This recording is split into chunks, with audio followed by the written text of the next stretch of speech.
전하였더니 호론 사람 산발랏과 종이었던 암몬 사람 도비아가 이스라엘 자손을 흥허하게 하려는 사람이 왔다 함을 듣고 심히 근심하더라. 아멘. 오늘은 느헤미야 강의 두 번째 시간으로 하나님께 굳이 기도해야 하는 이유, 하나님께 굳이 기도해야 하는 이유라는 제목으로 함께 말씀을 나누겠습니다. 제가 4학년 때인 것 같은데 생일이어서 신발을 사러 갔어요. 그때 정확히 기억으로는 올 블랙의 나이키 신발이었는데 20만 원이 제가 4학년 당시 10만 원이었어요. 그 당시 10만 원이면 한 지금 유민이가 생일이라고 오늘 아침에도 아빠 이제 9일 남았어 막 이렇게 생일을 얘기하는데 그 당시에 10만 원이면 지금의 제가 유민이에게 30만 원 돈의 신발을 사준 것과 같죠.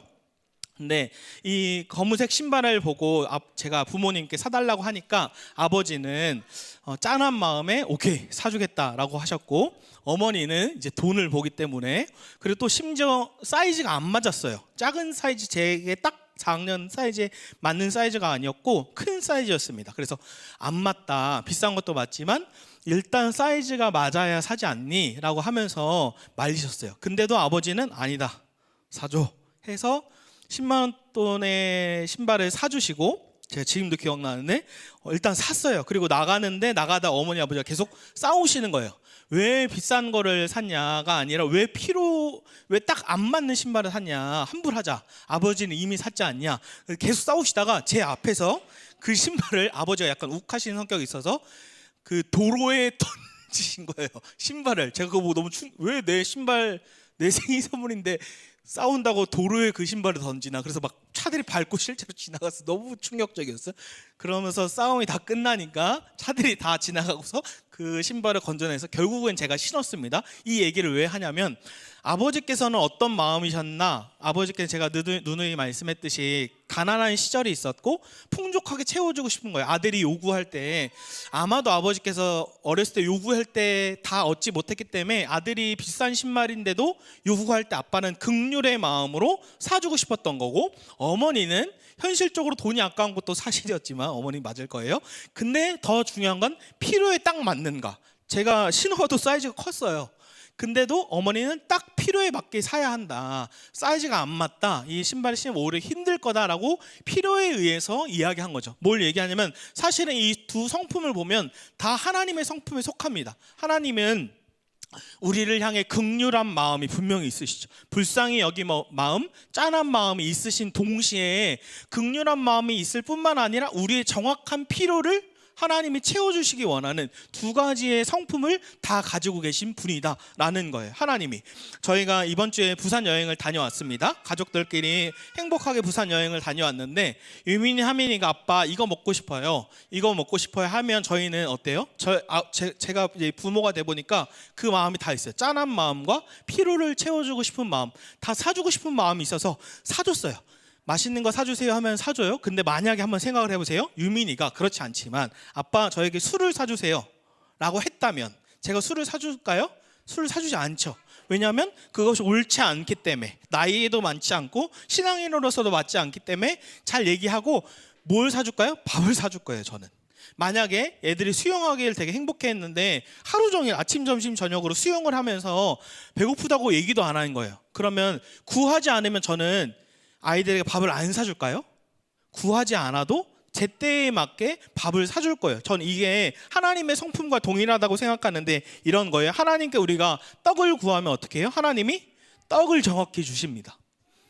근데 만약에 우리가 잘못 구해서 독이 든 뱀을 하나님께 구해요. 그럼 하나님이 독이 든 뱀을 줄까요? 아니요. 우리가 독이 든 뱀을 구할 때 독이 든 뱀이 오면 우리가 죽기 때문에 하나님은 아니야 이건 잘못됐어 라고 구하고, 오히려 하나님은 우리에게 떡을 주십니다. 근데 중요한 건 우리가 구하지 않았는데도, 마치 자녀가 아빠 배고파요 라고도 밥도 구하지 않아도 그 떡을 주듯이 하나님은 구하지 않아도 떡을 주십니다. 마치 성경 속에 엘리야가 영적 전쟁을 이루고 로뎀나무에서 제가 죽겠습니다라고 떡을 구하지도 않았는데 떡을 준 것처럼 구하지 않아도 하나님은 우리의 필요를 채워주시는 분이에요. 그런데 제가 이게 질문이 생기는 거예요. 좋다, 하나님이 떡을 구해도 떡을 주시고 배고픔을 구해도 떡을 주시고 구하지 않아도 떡을 주시는 건 알겠는데, 제 삶에 그렇게 풍성히 채워주셨는데, 문제는 구하지 않아도, 기도하지 않아도 하나님 우리에게 떡을 주신다면, 우리가 하나님께 기도하지 않아도 주신다면 우리가 굳이 하나님께 왜 기도해야 하는가? 기도해야 할 이유가 있는가? 라는 질문이 드는 거예요. 이게 오늘 핵심 질문입니다. 구하지 않아도 준다면 우리가 왜 하나님께 굳이 구해야 하는가? 예를 들어 이런 거예요. 한 형제가 결혼을 하기 위해서 배우자 기도를 계속했어요. 근데 예수님께서 이혼에 대해서 가르치면서 하나님이 짝지어 주신 것을 사람이 나누지 못한다라고 하는데, 존 파이퍼 목사님이 여기서 하나님이 짝지어 주신 것을 말씀을 딱 가지고 와서, 사실은 내가 유경준 집사님이 민지 집사님과 그냥 소개팅해서 만나서 결혼한 것 같지만 사실은 하나님이 짝지어 주신 것이야 라고 얘기한다면 이런 질문이 들 수 있어요. 하나님이 어차피 짝지어 줄 거면 왜 우리가 배우자를 위해 기도하는가? 또 사업이나 일을 하는데 어차피 하나님이 긍휼한 마음과 필요를 따라 잘 되게 해주실 거라면 우리가 굳이 왜 사업을 위해서, 일을 위해서, 앞으로의 미래를 위해서 왜 기도해야 하는가? 또 교회도 위드처치가 어차피 예수님의 교회고 예수님의 교회에 따라 세워질 거면 우리가 굳이 매주 교회를 위해 왜 기도해야 하는가? 이 질문이죠. 왜 기도해야 되는가? 어차피 하나님이 주실 거라면. 제가 한 책을 읽다가 되게 마음에 와닿은 글이 있었는데, 실화예요. 실제 이야기인데, 한 선교사님 가정, 만약에 저희가 선교사님 가정이라고 치면 이 선교사님 가정에 조그만 여자아이가 똑똑똑해서 두들긴 거예요. 밥을 좀 줄 수 있나요? 그래서 웬 밥을 달라고 하지? 근데 선교사님 가정이니까 밥을 다 차려줬어요. 근데 이 여자아이의 이야기를 들어보니까 엄마는 어렸을 때 죽고 아빠는 알코올 중독으로 이 아이를 계속 폭력을 행사하는 거예요. 그 이야기를 듣고 안 되겠다 하고 가족 회의를 했어요. 아이들을 데리고 우리 이 아이를 법적으로 해서 입양하는 거 어떠니? 근데 다 아이들까지 오케이 했어요. 그래서 실제로 법적으로 절차를 이루어서 이 아이를 자기의 딸로 입양했어요. 근데 이 딸이 아빠한테 구하면 아빠가 자기를 혹시 거절하지 않을까 하고 아빠한테 일절 구하지를 않는 거예요. 그래도 구하지 않아도 어떻게 해요? 아빠는 먹을 것과 입을 것과 다 필요를 채워줬어요. 근데 이 아이가 처음으로 초등학교에 들어가서 아빠의 문을 똑똑똑 두들기는 거예요. 그래서 왜? 하고 아빠한테 와서 이 아이가 처음으로 구하는 거예요. 그래서 어마어마한 걸 구하나? 근데 어마어마한 걸 구하지 않고, 아빠 신발끈 하나 사줄 수 있나요? 라고 얘기하는 거예요. 그 작은 신발끈을 당연히 줄 수 있는데도 처음으로 구하는데, 이 아빠는 이제 나를 진짜 아빠로 여기는구나, 나한테 처음으로 구했구나라고 너무 감격하는 거죠. 근데 중요한 것은 계속 얘기했듯이 구하지 않아도 아빠는 그 딸에게 모든 필요와 먹을 것과 사랑의 마음을 다 부어줬어요. 그럼 굳이 왜 하나님이 우리에게 다 응답하시고 필요를 채워주시고 사랑의 마음으로 부어주신다면 우린 왜 굳이 하나님께 기도해야 하는가? 이것을 알고 싶은 거죠. 저는 이 왜 기도해야 하는가의 해결의 실마리를 느헤미야에서 찾고 싶은 거예요. 우리 저번 주 본문인데 느헤미야 1장 11절 아주 중요한 말씀인데 한번 읽어볼까요? 시작. 주여 구하오니 귀를 기울이사 종의 기도와 주의 이름을 경외하기를 기뻐하는 종들의 기도를 들으시고 오늘 종이 형통하여 이 사람 앞에서 은혜를 입게 하옵소서 하였나니 그때에 내가 왕의 술관원이 되었느니라. 아멘. 여기서 두 가지 단어가 중요한데, 은혜라는 히브리어는 라함이라는 단어인데 어머니의 자궁, 즉 긍휼한 마음을 의미해요. 마치 제가 서론에 아버지가 신발을 사준 것처럼 긍휼한 마음, 짠한 마음처럼 이 성품이 있는 거예요. 또 하나, 형통이라는 찰라흐라는 단어는 성공, 즉 하나님이 우리를 성공하도록 그 필요들을 채워주시는 거죠. 마치 저희 어머니가 신발이 딱 맞지 않아 라고 얘기한 것처럼 이 두 가지 성품이 다 하나님의 성품에 있는 겁니다. 근데 중요한 게 있어요. 느헤미야가 성벽을 재건하도록 기도하는데 잘 생각해 보세요. 느헤미야는 하나님 성벽을 하나님이 다 세워주세요 라고 기도하지 않았어요. 이게 오늘 중요합니다. 느헤미야는 하나님이 그 이스라엘의 무너진 성벽을 하나님이 다 세워주세요라고 기도하지 않았어요. 어떻게 기도했어요? 하나님 저에게 은혜와 긍휼을 베풀어 주셔서 형통하게 하셔서 저에게 성벽을 재건할 수 있는 기회를 주십시오. 그러면 제가 성벽을 재건하겠습니다. 이게 오늘 굉장히 중요한 핵심인데, 느헤미야는 기도만 하는 사람이 아니었고 하나님 기회를 주세요라고 기도했고 성벽은 누가 짓겠습니까? 제가 짓겠습니다 라고 얘기한 거예요. 이 균형이 중요한데, 여러분 생각보다 기독교 안에 이런 사람이 많습니다. 기도는 굉장히 많이 하는데 준비는 안 해요. 그러니까 굉장히 교회에 영적인 기도를 많이 하는 교회들이 많습니다. 저는 그걸 좋게 생각해요. 근데 문제는 그러한 영적인 사람들을 만났을 때의 문제는 무엇이냐면, 기도는 굉장히 많이 하는데 현실적인 준비는 안 해요. 하나님 성벽을 다 세워주세요. 성벽은 내가 세우지 않고 하나님 성벽을 다 세워주세요라고만 기도해. 아니요. 균형이 굉장히 중요한데 기도도 해야 되고 준비도 해야 됩니다. 근데 왜 이 기도만 많이 하고 준비하지 않은 사람의 특징은 굉장히 영적이어서 영적인 우월감을 갖고 내가 기도를 굉장히 많이 해. 하나님이 직접 성벽을 다 세워줄 거야. 너희들은 기도하지 않아 라고 영적인 우월감에 빠질 수 있을 뿐만 아니라, 기도는 많이 하는데 하나님이 말씀하셔도 다 하나님도 말릴 수 없고, 심지어 이것도 중요한데 사람과의 대화도 안 돼요. 비그리스도인들과 대화가 안 돼요. 왜냐하면 뭐만 얘기하면 기도하면 돼. 뭐가 힘들어서 기도하면 돼. 아니요. 기도도 해야 되는데 준비도 해야 되는 균형을 가져야 돼요. 근데 느헤미야는 이 균형을 정확히 가졌어요. 기도하였고 준비하는 사람이었어요. 하나님 성벽을 재건할 수 있도록 은혜와 형통을 주세요라고 기회를 달라고 기도했을 뿐만 아니라, 느헤미야는 어땠어요? 철저한 느헤미야 성벽을 재건하기 위해 준비합니다. 또 세 번째 부류의 사람이 있는데, 기도는 안 하고 준비만 해요. 그래서 내 힘으로만 하고 나의 의지로만 해서 다 무너졌을 때 그때서야 하나님께 기도해요. 근데 죄송합니다, 저를 포함해서 우리는 여기에 될 확률이 높습니다.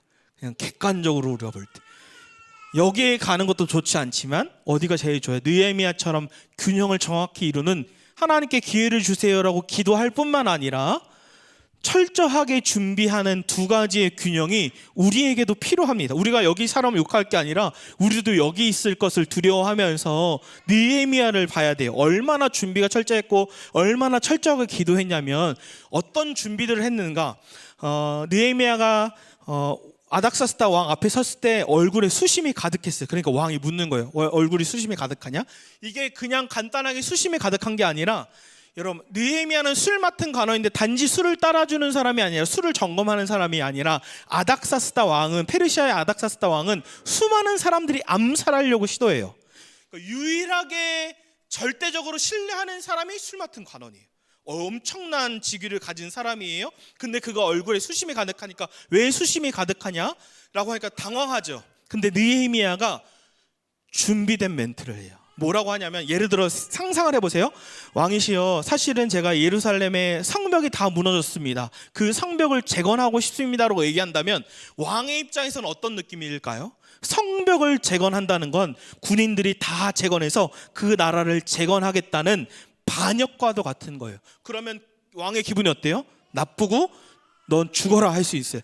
그래서 그 느헤미야는 이것까지 멘트까지 준비해서 저희 성벽이 무너졌습니다라고 얘기하지 않고 뭐라고 기가 막히게 얘기하냐면, 조상의 묘실이 불탔습니다를 반복해서 얘기해요. 이게 왜 준비된 멘트냐면, 고대 근동에 특별히 페르시아에서 가장 중요한 건 조상들의 묘실이었어요.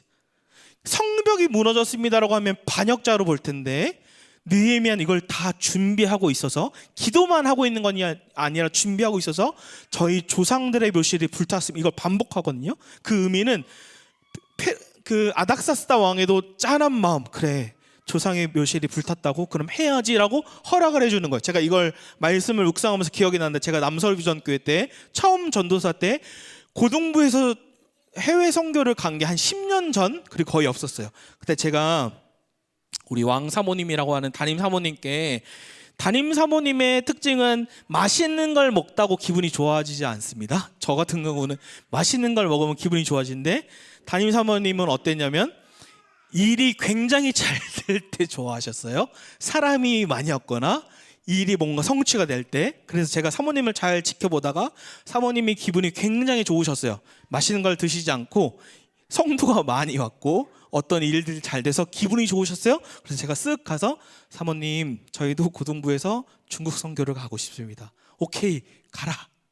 근데 그걸 나중에 사모님, 저희 중국 선교가 잘 준비되고 있습니다 라고 했더니 중국 선교를 가? 기억을 못 하시는 거예요.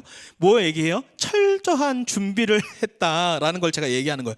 뿐만 아니라 왕이 오케이 허락해 주니까 기도만 하지 않고 철저한 준비를 하고 있어서 뭘 필요한지를 정확하게 준비하고 있었어요. 그래서 왕이시여, 저희에게는 성벽을, 그 조상의 묘실을 다시 회복하려면 목재들이 필요합니다. 이걸 허락해 주십시오. 오케이.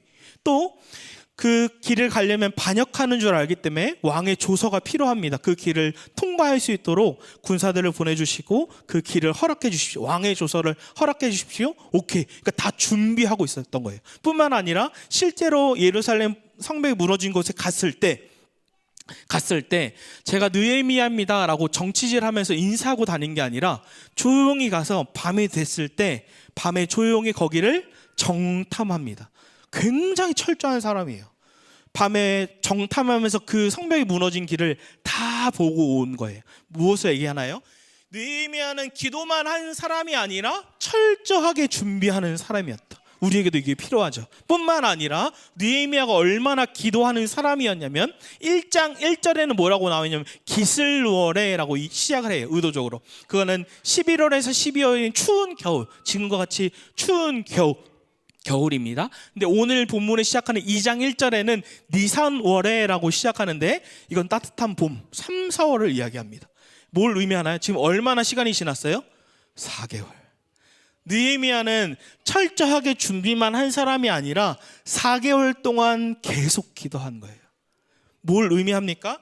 마치 제가 하나님이 어차피 응답하실 거면 왜 기도해야 합니까? 라고 질문에 느헤미야가 저에게 대답하는 거예요. 아니야, 4개월 동안 끈질기게 기도해야 할 만한 분명한 이유가 있어 라고 느헤미야는 우리에게 대답하는 거예요. 그럼 다시 묻습니다.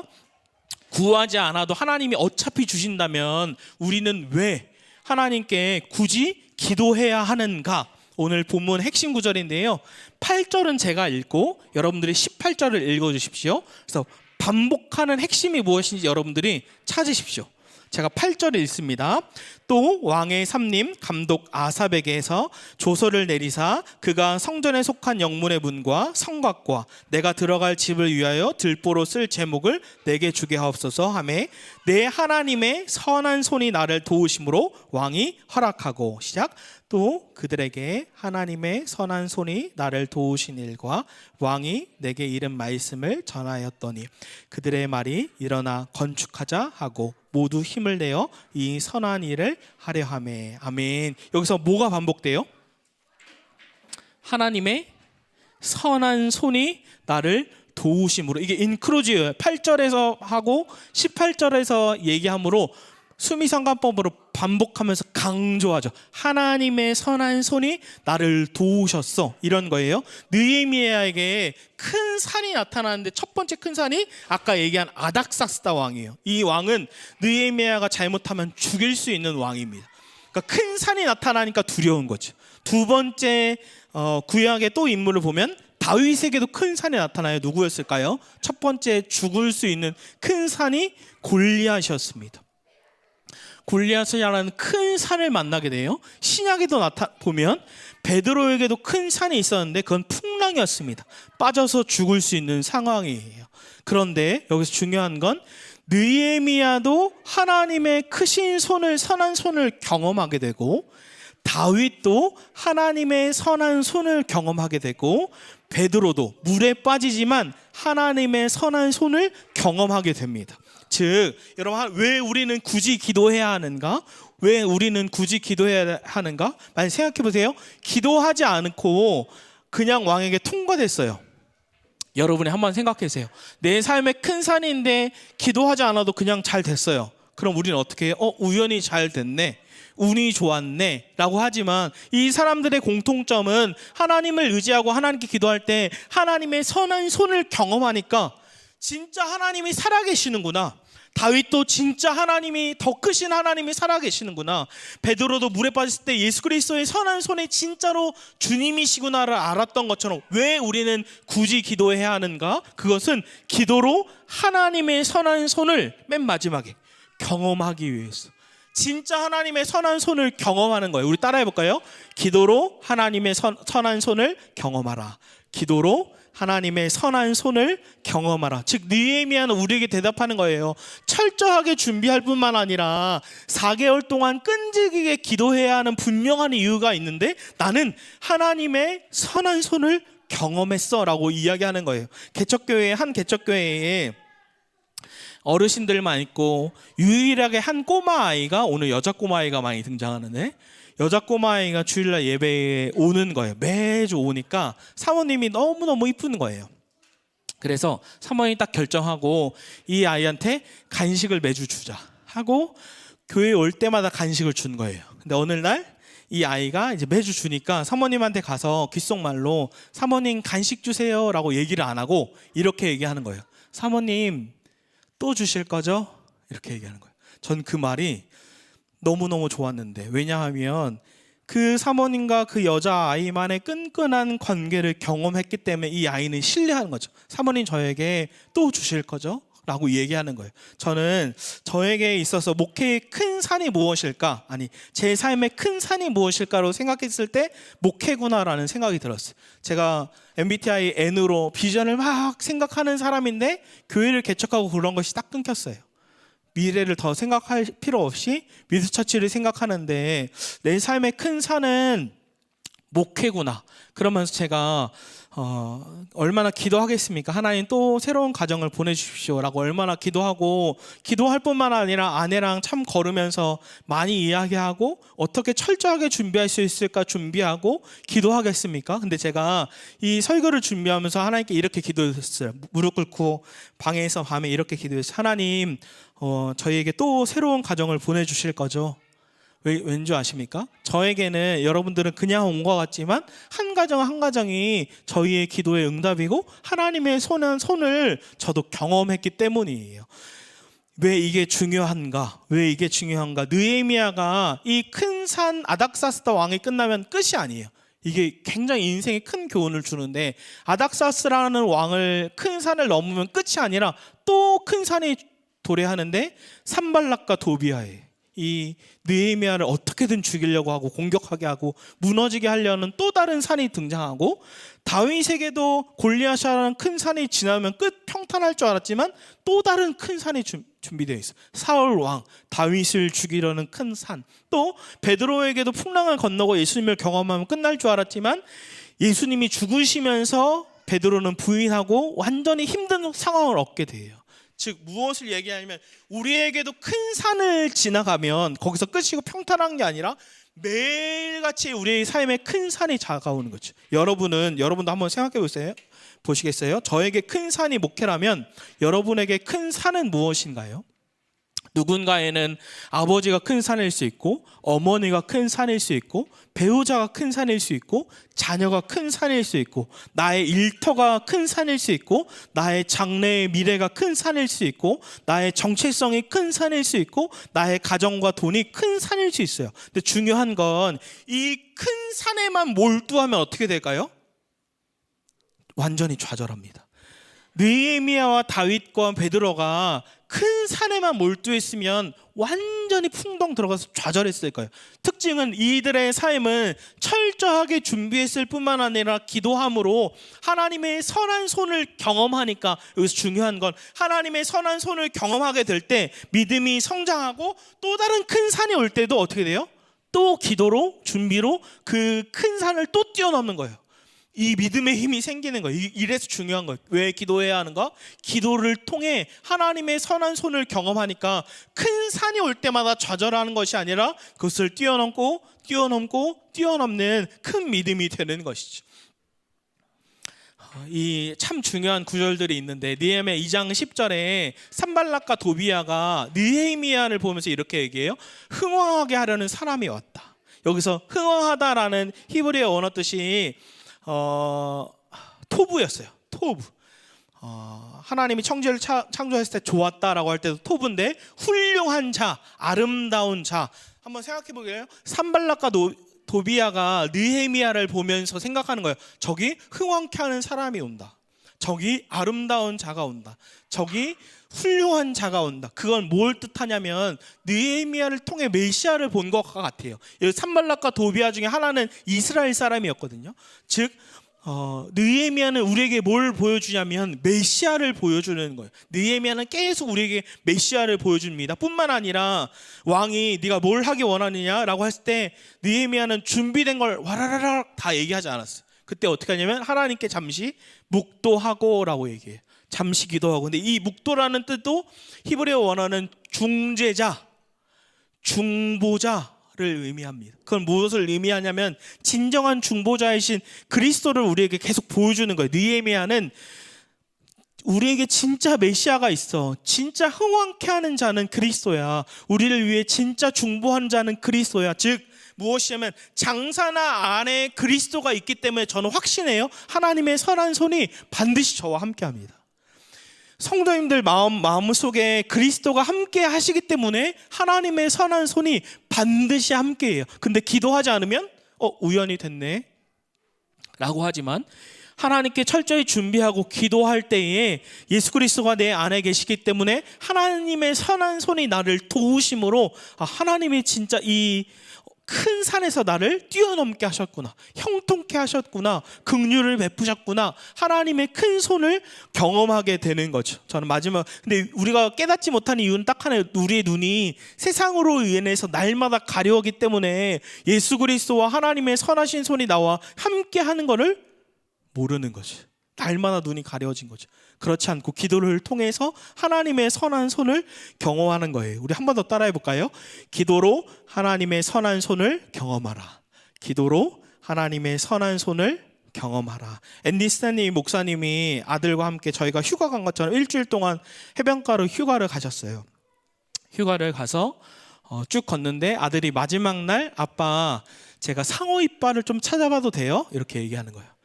근데 앤디 스탠리 목사님이 상어 이빨 찾아봐 라고 하는데 앤디 스탠리 목사님이 확신했어요. 상어 이빨은 여기 없다. 왜냐하면 자기가 일주일 내내 해변가를 매일매일 왔다 갔다 했는데 상어 이빨은 단 한 번도 나오지 않았거든요. 근데 1시간이 지났는데 아들이 상어 이빨을 이만큼 가지고 온 거예요. 그래서 너 어떻게 상어 이빨을 찾았냐? 아니 아빠 저기 해변가 위쪽에 가보니까 상어 이빨이 많이 있었어요 라고 얘기하는 거예요. 그때 앤디 스탠리 목사님이 충격을 받았어요. 왜 나는 상어 이빨을 한 번도 안 봤나, 한 번도 못 봤나. 근데 이유는 간단했어요. 찾지 않으니까. 하나님의 선한 손을 찾지 않으면 하나님의 선한 손은 없구나라고 생각하지만 하나님의 선한 손을 찾는 순간, 기도하는 순간 하나님의 선한 손이 있었구나. 한번 여기서 빨간색을 지금 찾아볼래요? 빨간 색깔을 찾아보십시오. 어디 있을까요? 빨간색. 여기도 소방 저기가 빨간색 있고 여기도 있네요. 왕관기 빨간색. 저 뒤에도 카메라 동그랗게 빨간색이 있나요? 제가 왜 빨간색을 찾게 했냐면 우리가 여기서 6개월이 있었어도 빨간색을 찾아보지 않으면 빨간색이 있는지 10년이 지나도 모릅니다. 그러나 빨간색을 찾는 순간 있는 것이 보이는 것처럼 우리에게도 예수 그리스도를 찾지 않고 하나님의 선한 손을 찾지 않으면 평생에 모르지만 기도를 통해 왜 기도해야 하는가? 그것은 하나님의 크신 손, 하나님의 선한 손을 경험하게 될 때 날마다 큰 산을 뛰어넘을 수 있는 이유가 힘이 있는 거예요. 그래서 왜 우리는 기도해야 하는가? 굳이 왜 우리는 기도해야 하는가? 그것은 하나님의 선한 손을 경험하기 위해서다. 우리 마지막으로 외쳐볼까요? 기도로 하나님의 선한 손을 경험하라. 기도로 하나님의 선한 손을 경험하라. 아멘. 우리 찬양하고 기도하겠습니다.